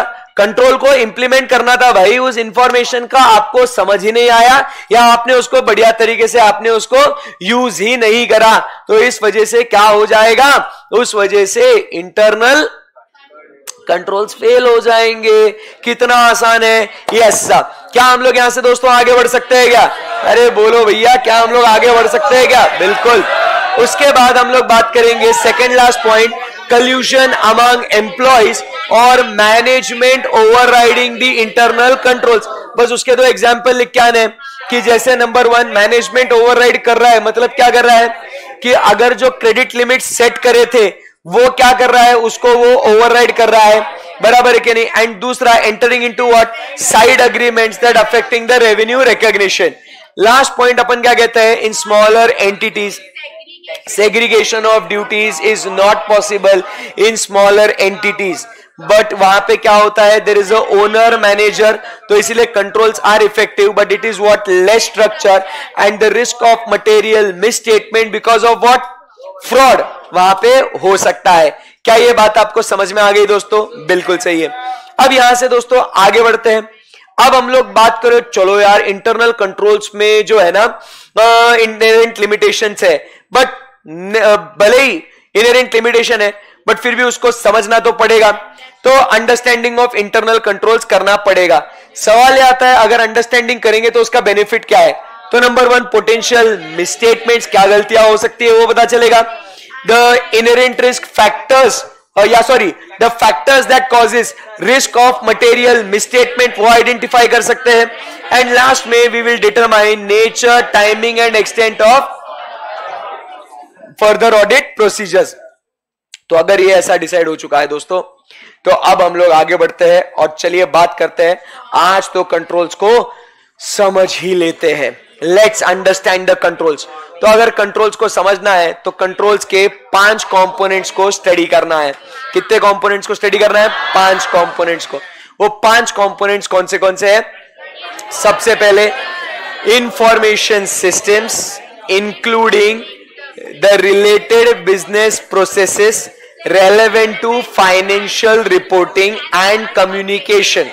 Number 2, entities risk assessment procedure. Number 3, control activities. Number 4, monitoring of controls. And last में control environment. एक एक अभी इस कंपोनेंट को स्टडी करना है। फर्स्ट अपन बात करेंगे about what, control environment. When we talk about control environment, control environment affects the control consciousness of the people, बराबर है। It lays the foundation for the other components of internal control. Therefore, auditor needs to understand internal control environment. Therefore, he needs to understand elements of control environment. कितने elements है control environment में? पूरे कितने? 3 2 2 कितने? 7। Correct है, 7 elements. अपन ने उसको 3 हिस्सों में डिवाइड किया, जो आपको याद हो चुका है बट नहीं करना चाहिए था आपने उसे याद। वो कौन से? Organisation structure, management and personnel. Organisation structure की बात करें तो उसके अंदर 3 पॉइंट है। Organisation structure, assignment of authority and responsibility, communication and enforcement of integrity and ethical values.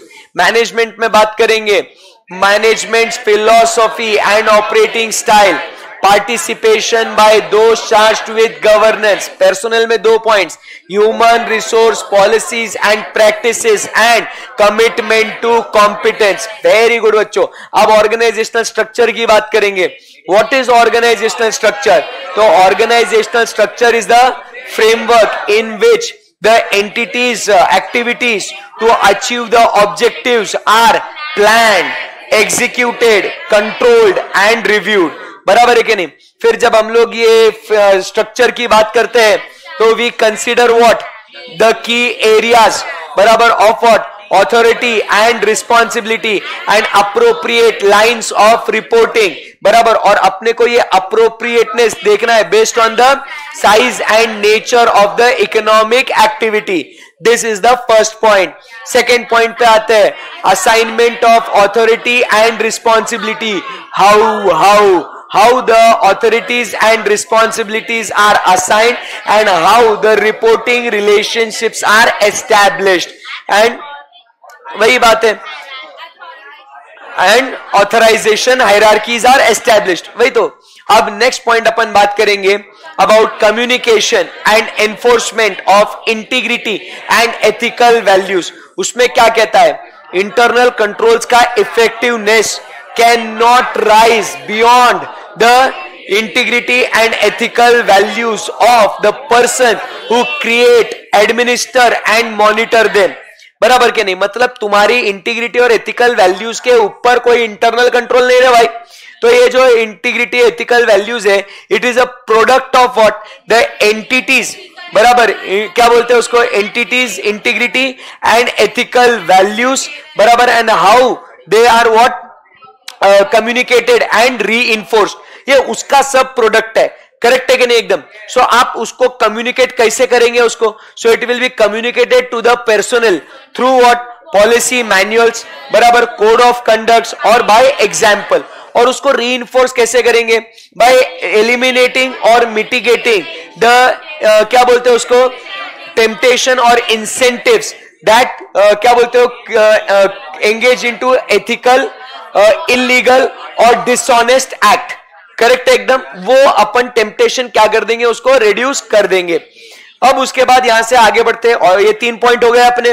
अब अपन चलते हैं 4th पॉइंट में, management philosophy and operating style, the way of managing the business risk, the attitude towards financial reporting, बराबर, accounting estimates, बराबर। ये सारी जो बातें हैं ये मैनेजमेंट के फिलॉसफी में आती है।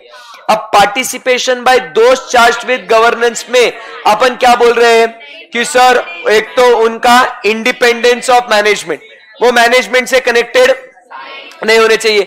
उनका एक्सपीरियंस एंड स्टेचर, उनको कितना ज्ञान है, उनका कितना रुतबा है, the information they receive, the extent of their involvement and scrutiny of activities. ये सारी बातें एनवायरमेंट में प्रेजेंट है जो आपके इंटरनल कंट्रोल्स को अफेक्ट या इन्फ्लुएंस करेंगे। अब उसके बाद बात करते हैं about what, human resource policies and practices, training, recruitment, orientation, evaluation, बराबर के नहीं? तो ये सारी बातें आपके human resource policies and practices में आती है। तो आपका कंट्रोल कॉन्शियसनेस डिपेंड करेगा on those human resource policies and practices के ऊपर।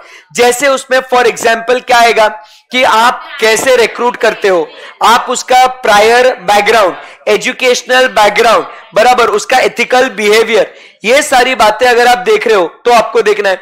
प्लस आपको उनको ट्रेन करना है फॉर प्रोस्पेक्टिव रोल्स, बराबर, एंड उसका प्रमोशन आपको करना है। तो इन सब बातों को आपने ध्यान में रखना है। तो अपन कहेंगे कि बाबा human resource policies and practices are good, so environment is good. And last में हम लोग बात करते हैं किसके बारे में, कमिटमेंट टू कॉम्पिटेंस। तो सबसे पहले अपन ने क्या देखना है कि द क्या बोलते हैं competence level required for a particular job and how those competence level translates into skill and knowledge. Correct है, रिक्विजिट स्किल एंड नॉलेज। पहले आपको उस पर्टिकुलर जॉब के लिए क्या कॉम्पिटेंस चाहिए आपने सेट करना चाहिए, और फिर वो कैसे ट्रांसलेट करते हो कि इस कॉम्पिटेंस में क्या स्किल या आपको क्या नॉलेज उस व्यक्ति में होना चाहिए। इसी के साथ हम पहला जो कंपोनेंट है इंटरनल कंट्रोल का, कंट्रोल एनवायरनमेंट, ये समाप्त करते हैं। क्या आपको ये कॉन्फिडेंस है? अब चलते हैं आगे। नेक्स्ट पॉइंट अपना कौन सा, बोलो, entities risk assessment process. Case study करना है, बिल्कुल बिल्कुल। क्या मुझे बताइए, satisfactory control environment is an absolute deterrent to fraud?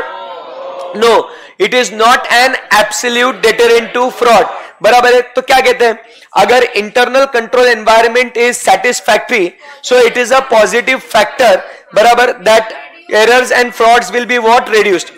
But internal control environment is not responsible for prevention, detection and correction of what errors and frauds.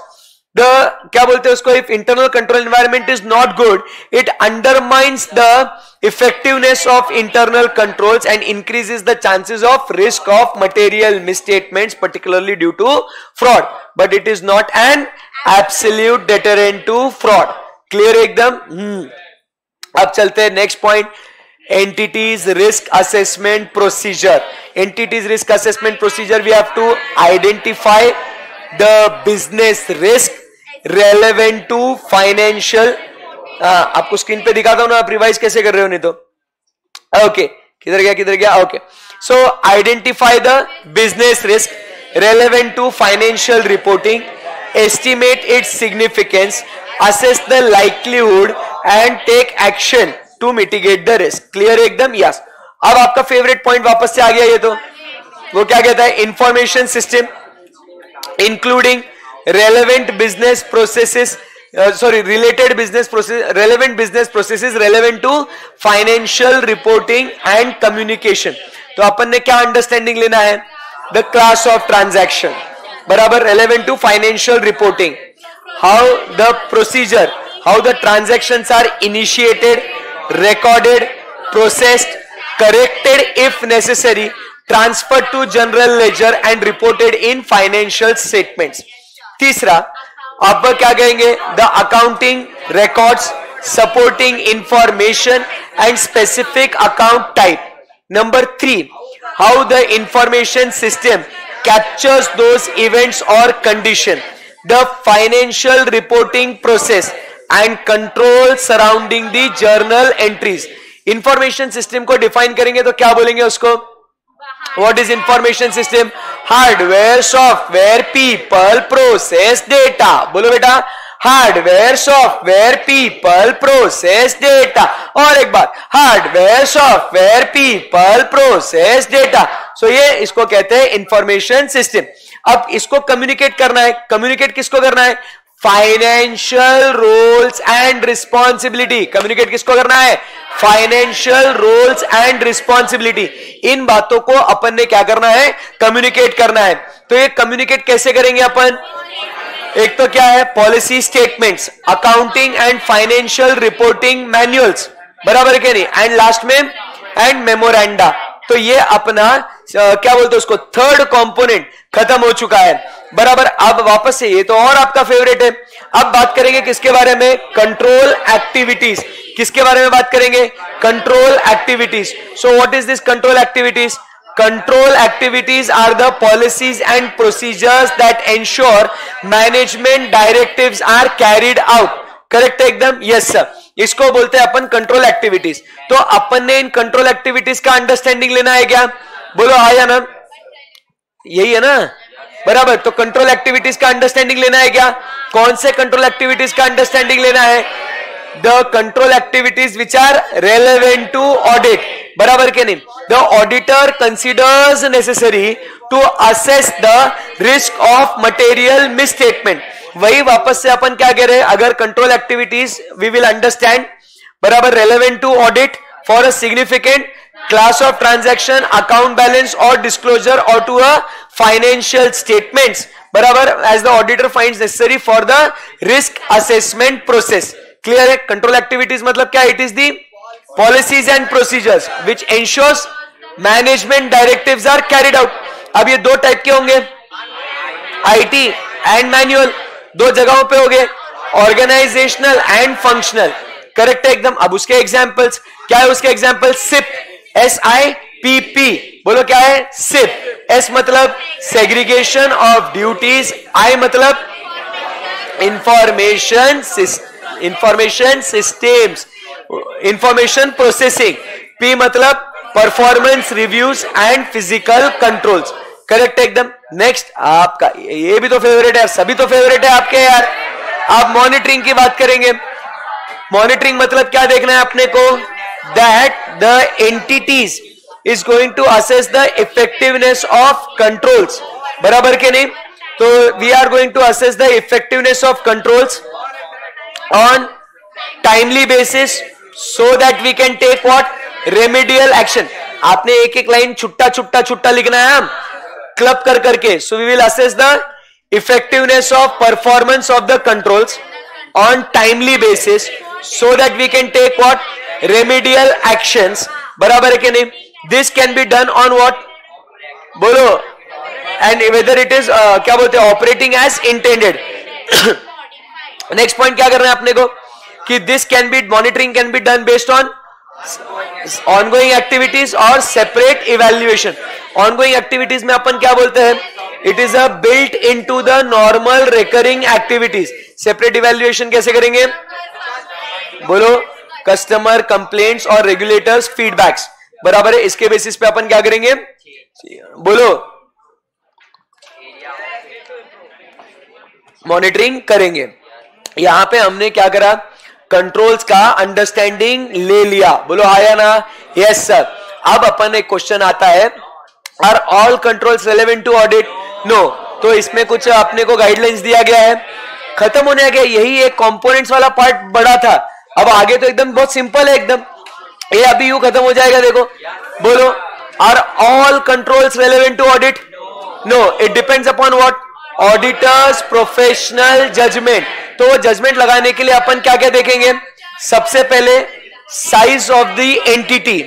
Everybody come on, you can do it. Yes, never give up, you can do it.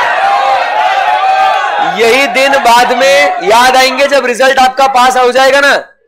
You will be very happy कि चलो उस समय पे बैठे और आज अपना ये रिजल्ट पॉजिटिव आया है। नहीं तो again I don't want to say वापस 4 महीने का वो साइकिल आपको रिपीट नहीं करना है। Come on. तो क्या कहते हैं यहाँ पे? फर्स्ट पॉइंट अपने को देखना है size of the entity, the nature of the activities, बराबर है। फिर क्या कहना है अपने को?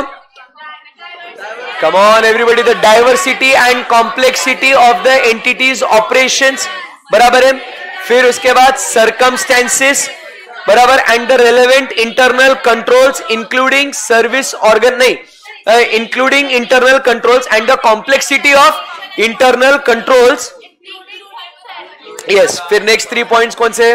मटेरियलिटी, बोलो, materiality, significant risks and risk of material misstatements, and last point applicable laws and regulation. तो ये सारे फैक्टर्स हम कंसीडर करेंगे। अब कौन से कंट्रोल्स है? Controls over completeness and accuracy, जो डेटा ऑडिटर इवैल्यूएट करने वाला है, तो हमें चाहिए कि वो डेटा कंप्लीट और एक्यूरेट हो। तो उसको कंप्लीट और एक्यूरेट रखने के लिए जो कंट्रोल्स लगे जाएंगे, क्या वो रेलेवेंट टू ऑडिट है? Controls over operations and compliance objective, बराबर, तो क्या वो भी अपने लिए रेलेवेंट है? Controls over safeguarding of assets, safeguarding दो, एक तो फाइनेंशियल रिपोर्टिंग के लिए और दूसरा ऑपरेशन के लिए। Reliable financial reporting relevant, safeguarding of operation not be considered. The area which is not related to audit objective, the controls need not be considered.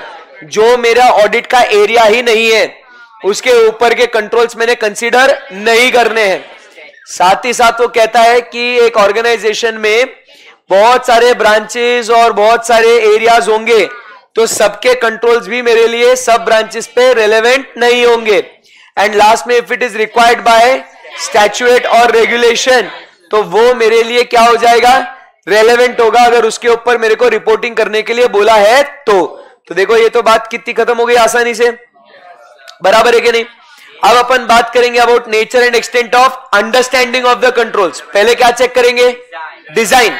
Design मतलब क्या देखना है, उसका capability of whether it is able to prevent, detect, correct material misstatements and उसका operation implementation की बात करेंगे तो whether the control is exist and whether it is in use। तो इसके लिए we have to perform what, risk assessment procedure to obtain sufficient appropriate audit evidence about operating effect, design and implementation of internal controls। तो कौन सी चार बातें उसके अंदर, एक इंक्वायरी करेंगे, observation, inspection and tracing the transaction through the financial information system. But इसमें कुछ क्या होना चाहिए, ऑटोमेशन होना चाहिए, अदरवाइज ये अंडरस्टैंडिंग कोई मतलब की नहीं है। क्लियर है एकदम, यस सर। अब उसके बाद अपन बात करते हैं ये वाला point, risk which require special attention, fraud, related party, significant economic and accounting development, complex transaction outside the normal course of business. ये सारे रिस्क हमेशा क्या रहेंगे, सिग्निफिकेंट रहेंगे। आगे बढ़ते हैं, इवैल्यूएशन ऑफ इंटरनल कंट्रोल्स। क्या इंटरनल कंट्रोल्स को इवैल्यूएट करना जरूरी है क्या? खत्म होने आया चैप्टर, आप देख सकते हो, बराबर के नहीं, ज्यादा नहीं बचा है कि नहीं, ज्यादा नहीं बचा है।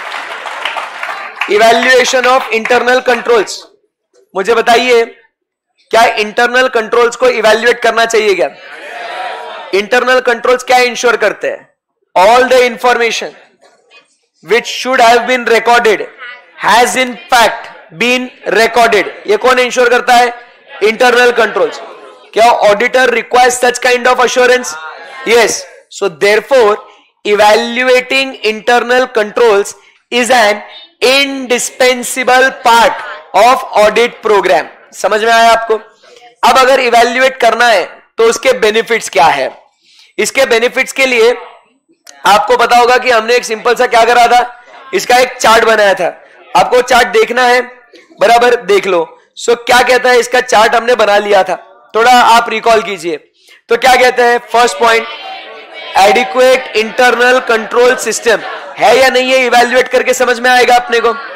अब ये एग्जाम में चार्ट अपने को ड्रॉ करना नहीं है, बट अपने को क्या करना है, इसको बस एक एक पॉइंट उठा के लिखना है, बट ये लिंक कर रहे हैं अपन। So whether adequate internal control system है या नहीं, ये कैसे पता चलेगा? Areas where internal control is weak and where it is excessive, errors and frauds are likely to be located, safeguarding of assets and effective internal audit department is operating. अगर ये सब है तो हम लोग कह सकते हैं एडिक्वेट इंटरनल कंट्रोल सिस्टम है या नहीं। फिर इसके बेसिस पे we will decide the extent and depth of examination और उसमें appropriate audit techniques and audit procedures. अब मैनेजमेंट की बात करेंगे, whether management is discharging its functions adequately. क्या मैनेजमेंट अपने कामकाज एडिक्वेटली कर रहा है या नहीं, in so far as it concern with correct recording of transaction, क्योंकि उनका काम क्या है, ट्रांजैक्शंस को करेक्टली रिकॉर्ड करना। बोलो आया ना? उसके बाद नेक्स्ट पॉइंट अपन क्या कहते हैं कि administrative controls has a bearing on his work. अगर जैसे control recruitment, control over worker recruitment is weak, तो अपने काम के ऊपर इंपैक्ट आएगा, बराबर है। एंड लास्ट में how reliable records, reports and certificates to the management can be. And last में हम लोग क्या देंगे, वर्थवाइल सजेशन। अब यहां से आगे बढ़ते हैं, अब अपने को इवेल्युएट करना है तो मेथड्स होंगे ना कुछ उसके। सो कौन से मेथड्स है, वो कौन से मेथड्स है? नैरेटिव रिकॉर्ड, फ्लो चार्ट उसका ऑपोजिट, फिर checklist and internal control questionnaire, complete and exhaustive description of the entity's internal control किधर है? Narrative record. मुझे बताइए इसका actual testing before such record is develop करना चाहिए? बोलो आया ना? Yes sir. ये कौन से बिजनेस के लिए रिकमेंडेड है?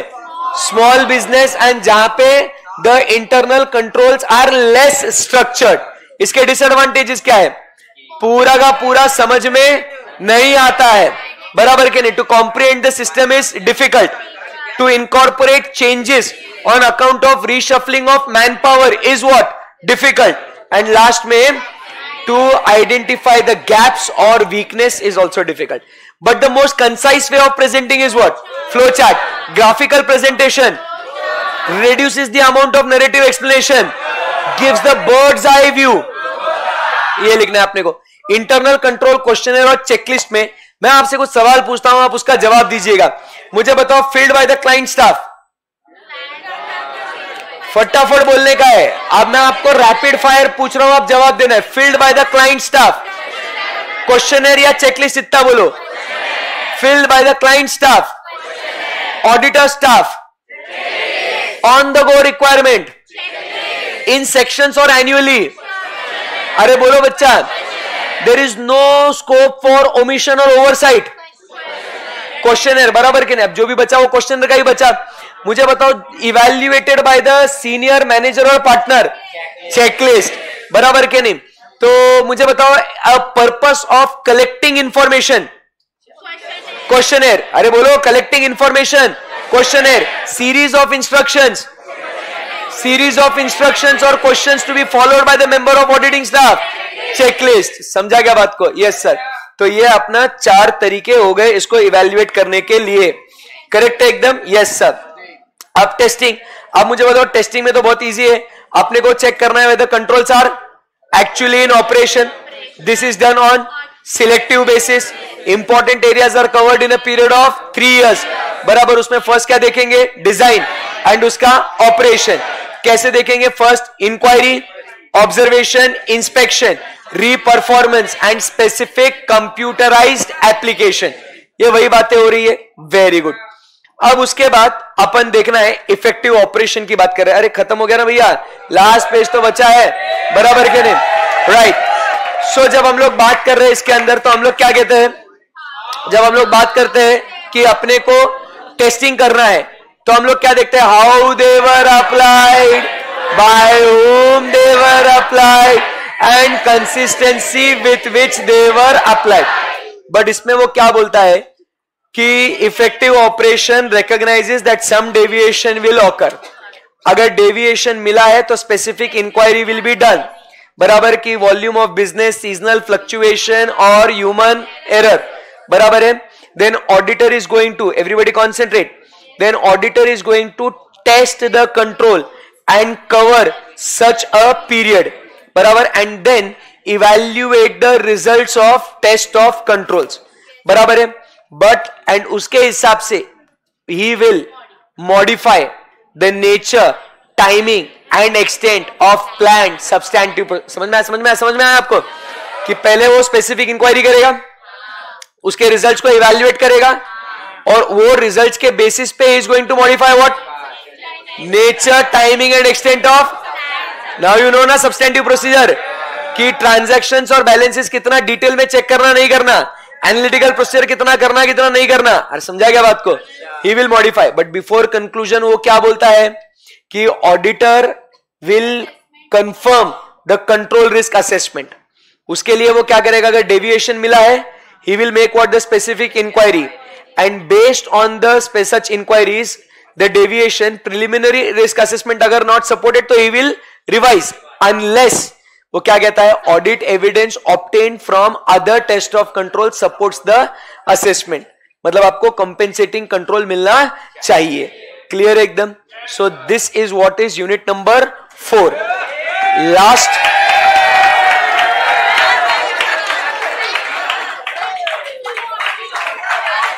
क्या हुआ?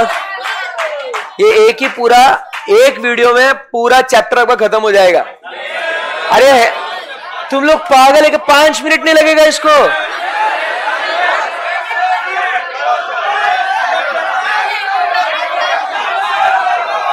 हो ही जाएगा। तुम मोमेंटम ब्रेक मत करो।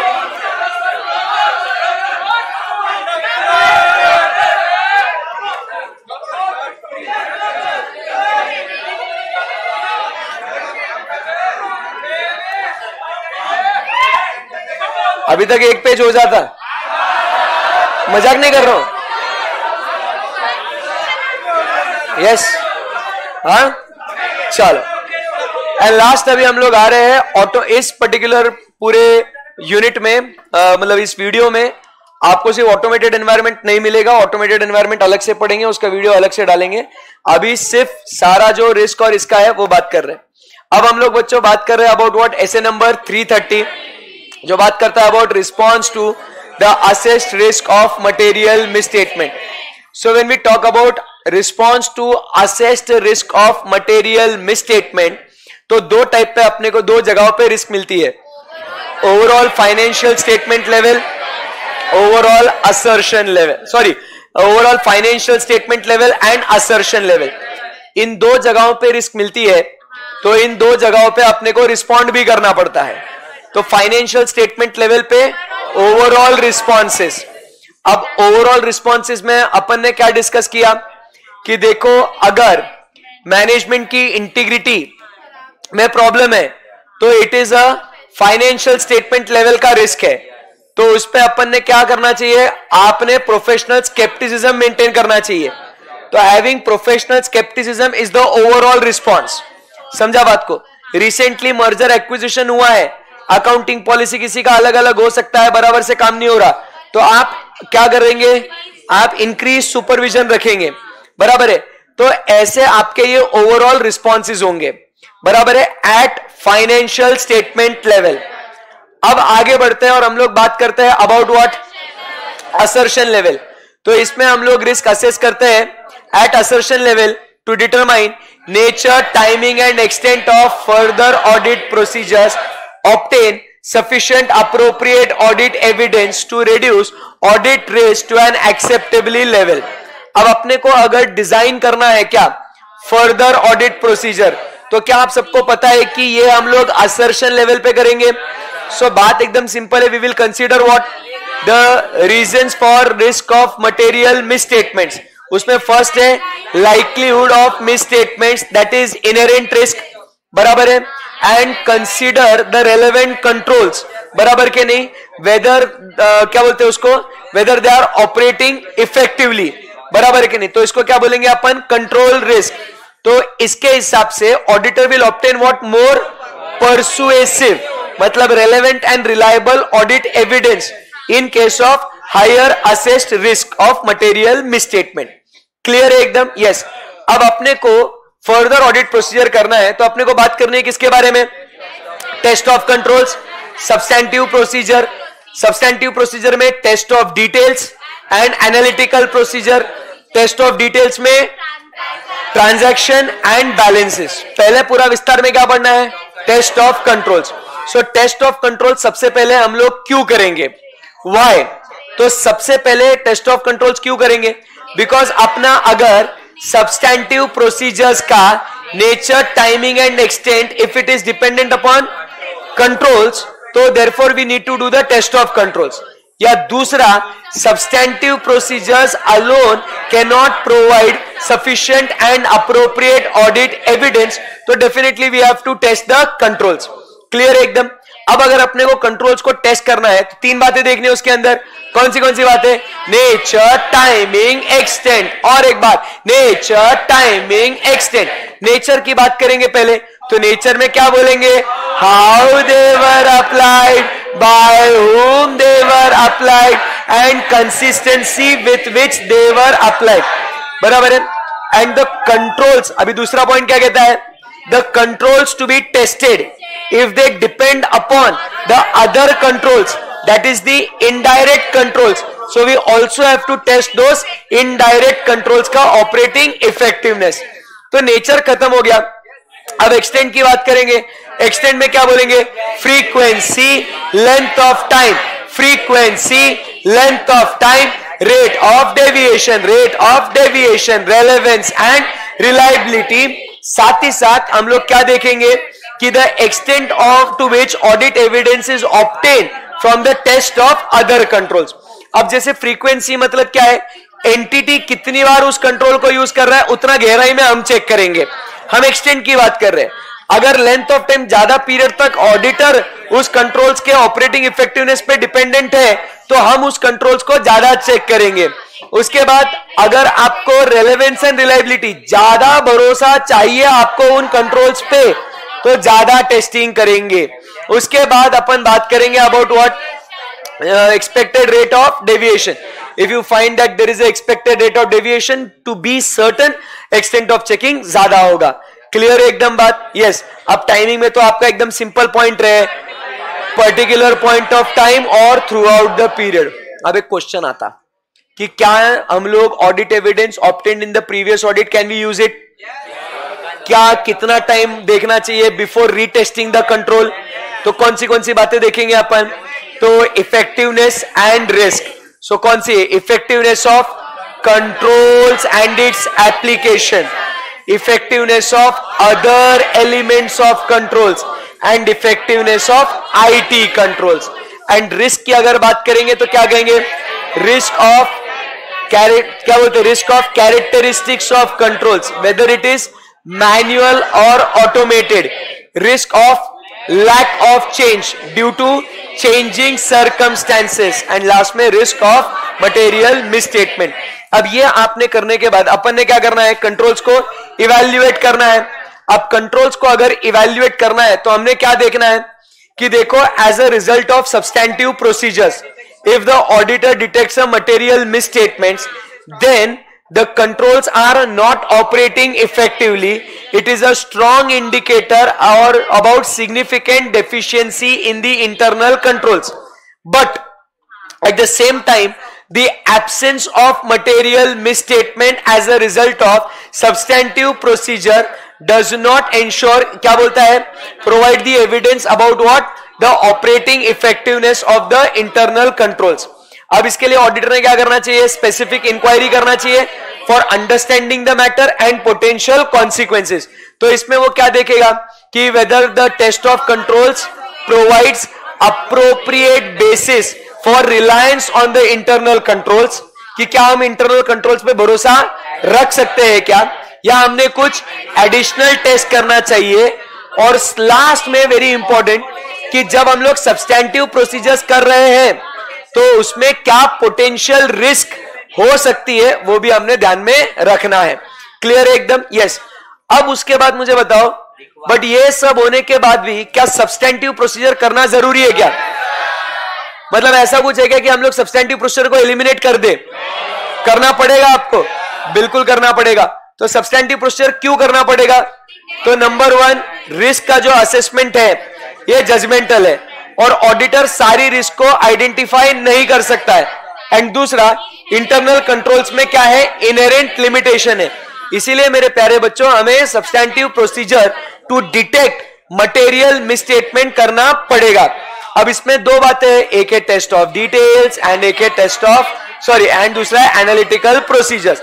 सो टेस्ट ऑफ डिटेल्स में दो बातें हैं, transaction and balances.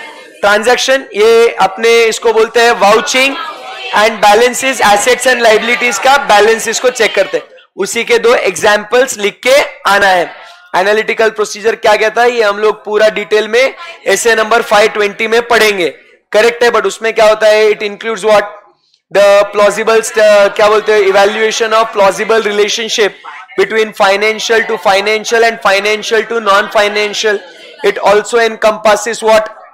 The investigation of identified fluctuation और inconsistencies. करेक्ट है? इसके लिए हम लोग रेशियोज वगैरह यूज करते हैं, करेक्ट है एकदम? ओके। एंड अब ये एनालिटिकल प्रोसीजर आपको समझ में आने के बाद मुझे बताओ, सब्सटैंटिव प्रोसीजर में can I do only analytical procedure? Yes. Can I do only test of details or a combination of both? Yes. Right?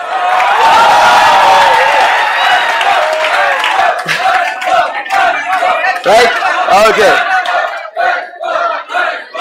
So our capsule for chapter number 4, accept automated environment, is done. Thank you very much. God bless you guys. Bye bye. Take care.